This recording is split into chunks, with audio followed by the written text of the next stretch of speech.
Bonjour à tous et re-bienvenue à notre podcast Marie au marché. Moi, c'est Laura. Danny.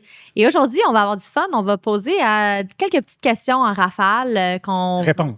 On va répondre à des questions en rafale. Excuse-moi.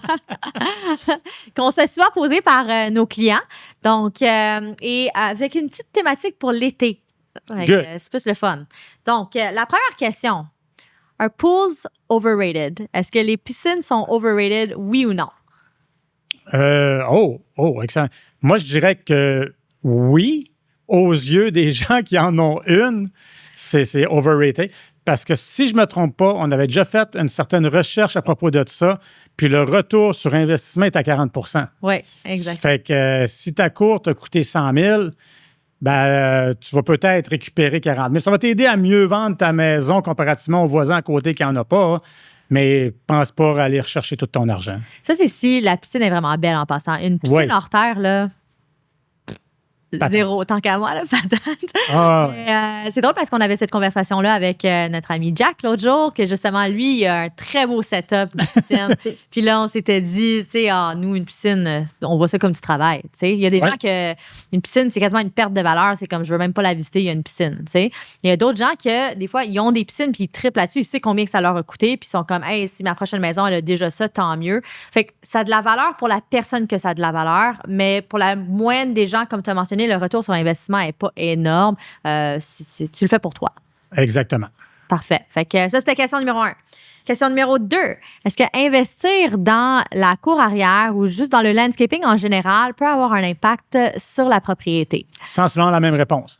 Ce que ça va faire, ça va t'aider à mieux la vendre. Tu vas aller rechercher encore une partie de ton investissement, mais tu ne vas pas tout rechercher. Puis si tu fais quelque chose comme ça, fais-les sa coche. Assure-toi que ça soit spectaculaire.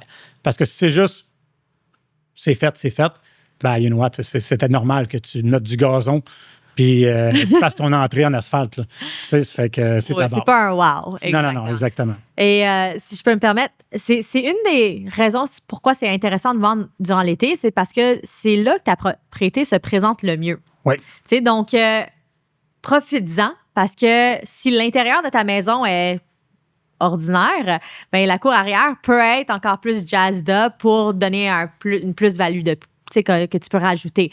Versus, tu sais, que quand tu magasines en hiver, là, tu vois pas la cour. Tu sais pas à quoi t'attendre. Tu peux aussi avoir des surprises en achetant en hiver, des fois. Fait que, des bonnes puis des mauvaises. C'est ça, exactement.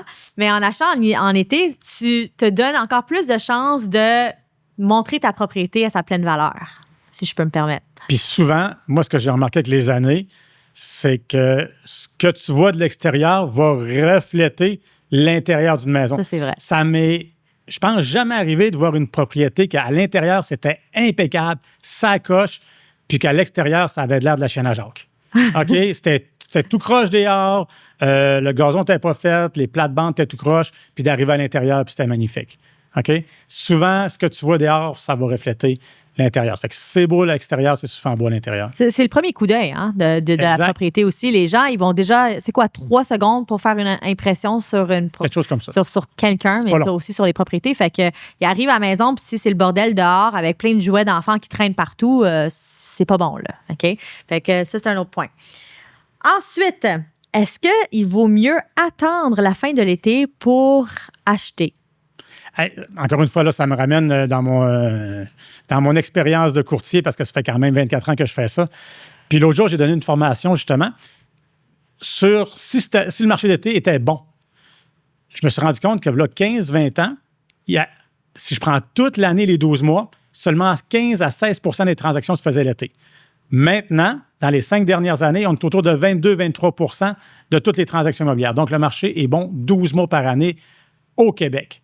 Donc, il n'y a pas d'attente, ça ne change absolument rien. Au fond, c'est un mythe. Parce qu'on entend encore aujourd'hui que l'été, c'est pas un bon temps pour vendre, les gens sont partis en vacances, vacances de la construction, tout ça.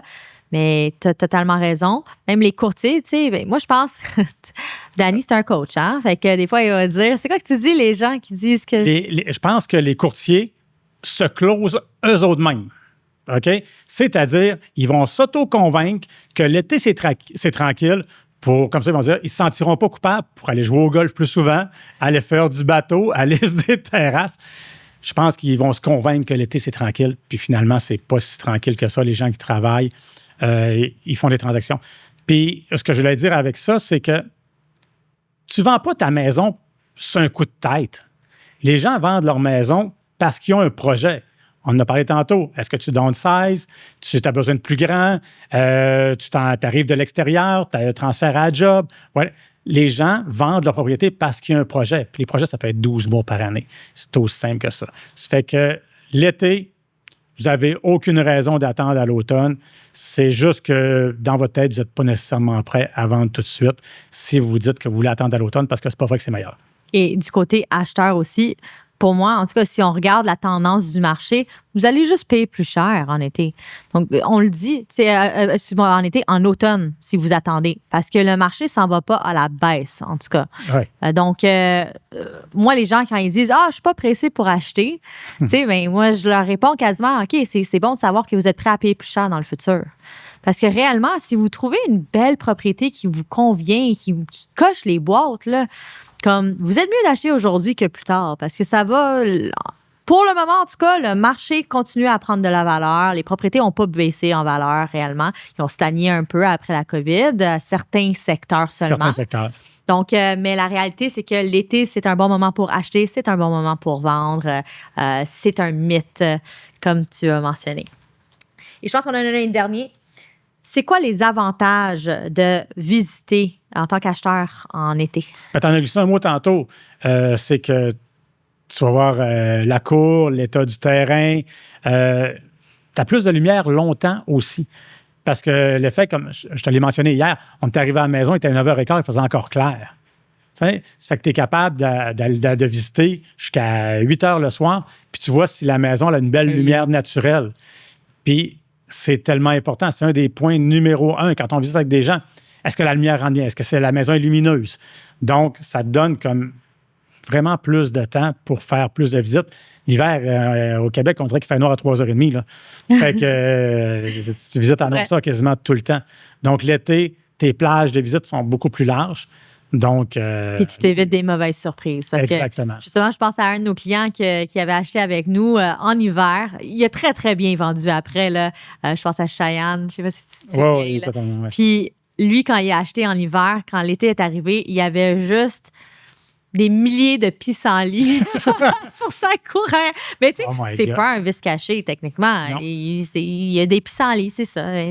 Écoute, mais je suis pas sûr qu'il aurait eu le même impact à vendre l'été. Mais tu sais, on l'a bien vendu, puis finalement, on l'a vendu en été avec les pissenlits, mais il a passé à tondeuse. Plusieurs fois. Il a fait avec. Mais regardez, c'est ça. D'acheter, de vendre l'été. C'est que pour les vendeurs, d'après moi, tu peux mettre ta propriété super bien maquillée, super belle, pour aller chercher le meilleur prix puis les meilleures conditions possibles. Puis pour un acheteur, encore plus sécure dans ton achat parce que tu vas voir la propriété de fond en comble. Parfait. Moi, j'ai une petite question bonus qui n'était pas là. On devrait-tu mettre la musique dans les visites? Je pense que la musique, c'est tout le temps bon. Maintenant, ils en mettent même sur le terrain de golf. Il y a des joueurs de golf qui jouent avec la musique. Mais avant, c'était... Non, chut. Je pense que la musique, ça met quand même une belle ambiance. Tant que c'est pas fait pour cacher l'autoroute qui est en arrière, là, on s'entend, là. Puis il faut que tu blastes la musique. Mais why not? C'est le fun, la musique. Qui n'aime pas la musique? Why not? Je suis d'accord avec toi. Je parle de ça parce que festival de jazz présentement. Fait que, une petite musique durant les visites, c'est pas à négliger. Moi, je suis d'accord avec toi. Ça peut être le fun. Ça ajoute une certaine chaleurosité. Ça se dit? Ben oui, c'est un très beau mot. C'est-tu un vrai mot? Non. On comprend pas ce que je dis. Donc, c'est les questions que vous nous aviez pour nous. Donc, j'espère que ça l'a bien répondu. Puis, à la prochaine. À la prochaine.